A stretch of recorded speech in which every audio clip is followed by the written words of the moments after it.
these impacts are not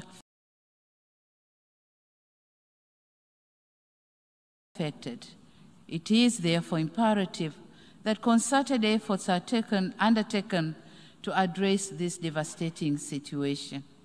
Mr. President, developing nations must be assisted in addressing socio-economic impact of out of COVID-19. On this note, we are thankful to multilateral financial institutions for their efforts in saving many economies from collapsing. These kinds of interventions are important. We cannot afford to take refuge on the onset of COVID-19 as an excuse for not making sufficient progress on achieving the Sustainable Development Goals. Mr. President, Tanzania has not been spared by COVID-19. After the onset of the pandemic, we in Tanzania, and I believe in many other developing countries, were stuck in the twilight of protecting lives and protecting livelihoods. Measures advocated by the World Health Organization were geared towards protecting lives. However, in an economy like Tanzania, consisting of a bigger proportion of people living on subsistence economy, whom we need to keep them afloat, my country therefore adopted all necessary measures to curb the spread of COVID-19, including joining the COVAX facility to ensure that Tanzania gain access to the COVID-19 vaccine. The vaccination campaign has started in July this year with the most vulnerable communities and later on other age groupings. Mr. President, globally, when COVID-19 vaccines were being developed, some of us were hopeful that this would mean something good to all of humanity. Nevertheless, we have come to learn that the virus is moving faster than the global production of and distribution of vaccines. And the vast majority of vaccines have been administered in high and upper middle income countries. With the current pace, it is less likely that we'll meet the WHO threshold of vaccinating at least 40% of people in every country by end of 2021, and at least 70% by the first half of 2022. The level of vaccine inequity that we see is appalling. It is truly disheartening to see that whilst most of our countries have inoculated less than 2% of our populace and thus seek more vaccines for our people, other countries are about to roll out the third dose, calling it booster vaccine. We tend to forget that nobody is safe until everyone is safe. It is indispensable that countries with surplus COVID vaccine doses share them with other countries. On another note, it is our humble request that the patent rights on COVID-19 vaccines should be waived for developing countries so that they can afford to produce the vaccines. This is not only a necessary move to end this pandemic, but also the right thing to do in order to save humanity. Mr. President, on economic fronts, the United Republic of Tanzania, like other countries, has not been spared by the effects of the COVID-19. Before the pandemic, our economy was growing at the steady rate of 6.9% compared to the current growth rate estimated at 5.4%. We are now embarking on reviving the tourism sector, which was badly affected because of travel restrictions put in many countries as means to curb the spread of COVID-19. While slowly trying to revive most economic activities suffocated by the pandemic, the government continues to work hard to improve the business environment and attract more investment.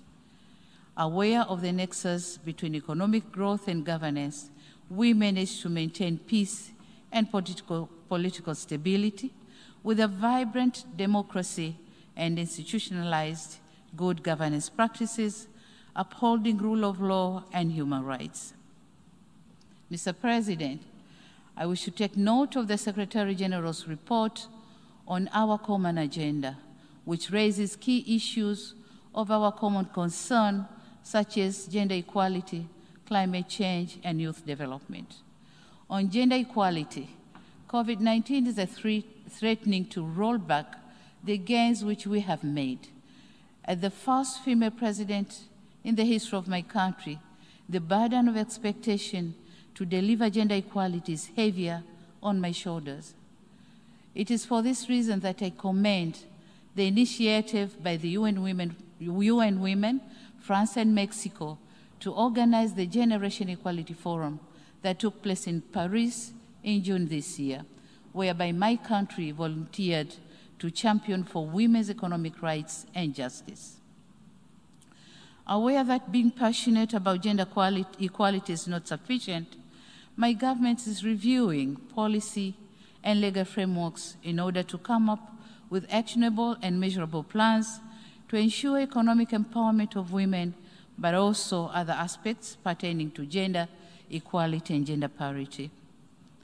We are also working on designing and implementation gender-responsive macroeconomic plans, budget reforms, and stimulus packages with the objective of reducing the number of women and girls living in poverty. Mr. President, the challenges of climate change are really affecting livelihoods, peace and security, and forceful displacement of our people. Tanzania government spends 2 to 3% of GDP to mitigate and build resilience of communities. And this is a lot in a country which is still grappling with poverty coupled with the emergency of the COVID-19 pandemic. The pandemic has compromised our capacity to respond to harmful impact of climate change. Therefore, our actions today determine the future of our planet in terms of climate change. And in this regard, I call for transparent modality for financial disbursement and emphasize that developed countries should fulfill their commitment to contribute $100 billion annually by 2025 so as to facilitate the implementation of the Paris Agreement. Mr. President, in conclusion, I wish to echo my country's commitment in pursuing the principles of multilateralism as enshrined in the Charter of the United Nations. I urge other nations to continue supporting this august institution. The onset of COVID-19 has given to all of us a lesson that we are deeply intertwined and that unilateralism will not get us anywhere when it comes to challenges that transcends our national boundaries. A wise person once said, and I quote, "Alone, one will go faster, but together we'll go far. Multilateralism must always prevail." Mr. Chairman, I thank you, and I thank you all for your kind attention. Thank you very much.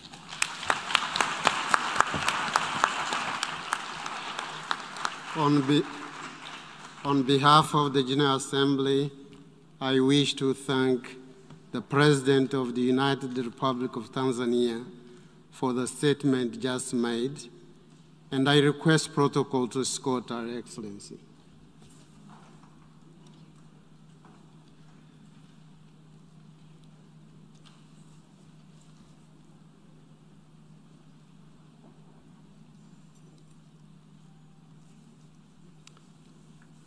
I now give the floor to the distinguished representative of Liberia to introduce an address by the head of state. Mr. President, Excellencies, distinguished delegates, it is my distinct honor and pleasure to introduce a pre-recorded statement of His Excellency Dr. George Manawia, President of the Republic of Liberia. I thank you.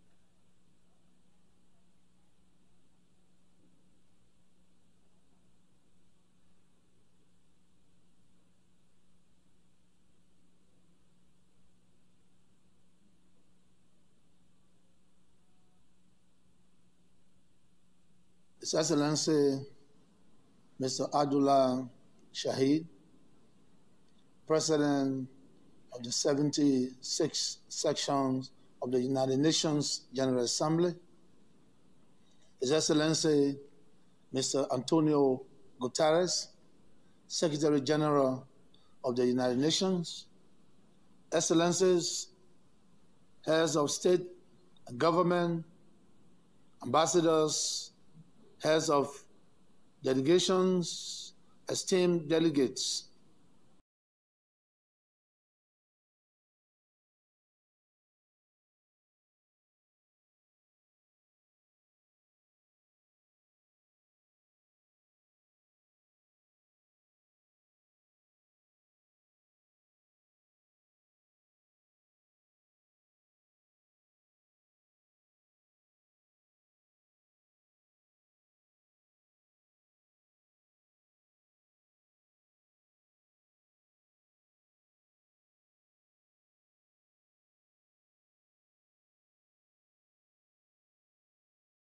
in the fulfillment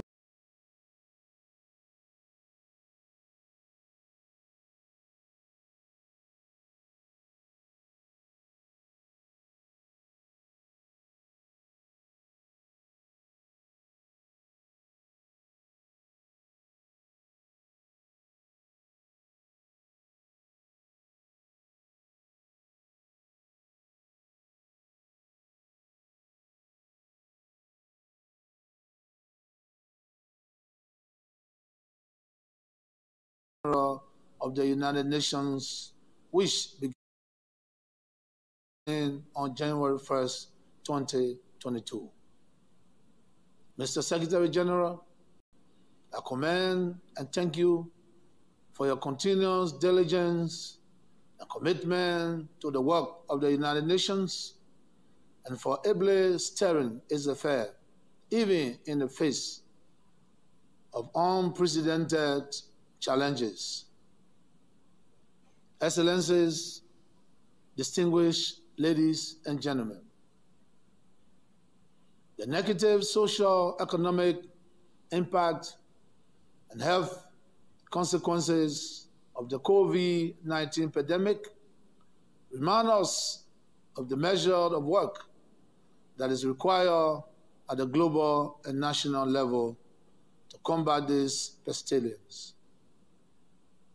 This is reflected in the theme for this 76th session, Building Resilience through Hope to Recover from COVID-19, Rebuild Sustainably, Response to the Needs of the Planet, Respect the Rights of People, and Revitalize the United Nations, and have due regards for the fundamental human rights which are enshrined in the charter of this noble institution.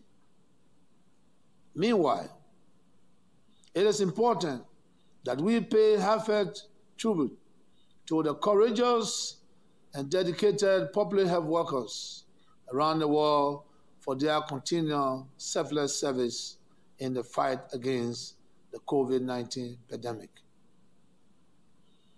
The world owes to them a debt of gratitude. Excellencies, distinguished ladies and gentlemen, the theme of this General Assembly also calls for a revitalization of the United Nations to make it more relevant and effective in the true fulfillment of its mandate in a changing world.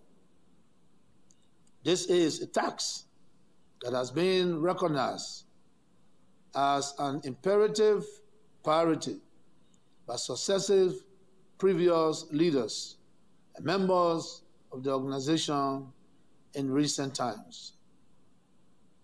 6 years ago, the true to the ideas and principles of its charter, the United Nations General Assembly took a giant step forward to promote the economic and social advancement of all peoples and to better their standard of living when it adopted the landmark 2030 Agenda for Sustainable Development. This was meant to be a global plan of action for people, planet, prosperity, peace, and partnership, with the goal of eradicating poverty in all its forms and dimensions. However, since our transition to the decade of actions for the implementations of the new Sustainable Development Goals, the world has been engulfed by a global pandemic which has posed enormous strain on our capacity to implement the 2030 Agenda, and has even raised the possibility of reversing development gains.